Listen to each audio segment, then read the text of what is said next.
you haven't voted yet, you have 3 days to cast a ballot, and this election cycle is showing just how the world of social media has grown when it comes to candidates and issues trying to win support. Our guest to talk about who's doing it right and who's doing it wrong is Sarah Granger. She is the interim political director for Blog Her and the founder of Public Edge. You can also find her work on sfgate.com. Sarah, thanks for joining us this morning. Thank you for having me. What is standing out this year on the web?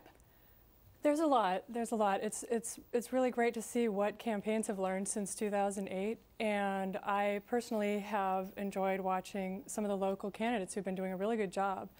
Gavin Newsom has a great Twitter following, 1.3 million people. Wow. Meg Whitman actually has a phenomenal Facebook presence. She's got about 200,000 people following her.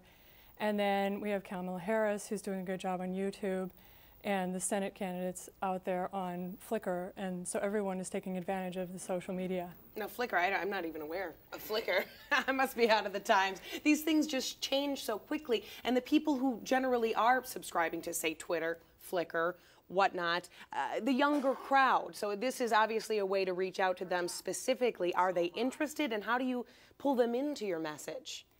They are interested, but they can also tell the difference between just the push messaging and the real interactive discussion. So the key for the people who want to do it right is to have genuine conversation with the voters and actually listen to them and respond to them. And how do you do that? I mean, obviously that would take a lot of time if you're trying to respond to, what, 1 million people that are your followers. How do you even, do you have to hire extra people to do this? Some of them have staffers, some of them just pick and choose, and they'll respond through replies on Twitter, for example, or they'll answer people on Facebook. But there's also a lot of editing that goes on with those pages just to make sure there's nothing defamatory that gets posted. Okay, and so we're talking those pages, but a lot of people are still comfortable with the more traditional uses of the internet, the websites and the emails. How are people reaching those potential voters? Well, email is still the biggest tool for online outreach, so most people are going to be hit, as you said, by a lot of email, and but they're doing a good job with it. Like Natasha Haynes, she's running for the San Francisco School Board. She's doing a great job with email and reaching out to people. And then Jackie Spear has a wonderful website.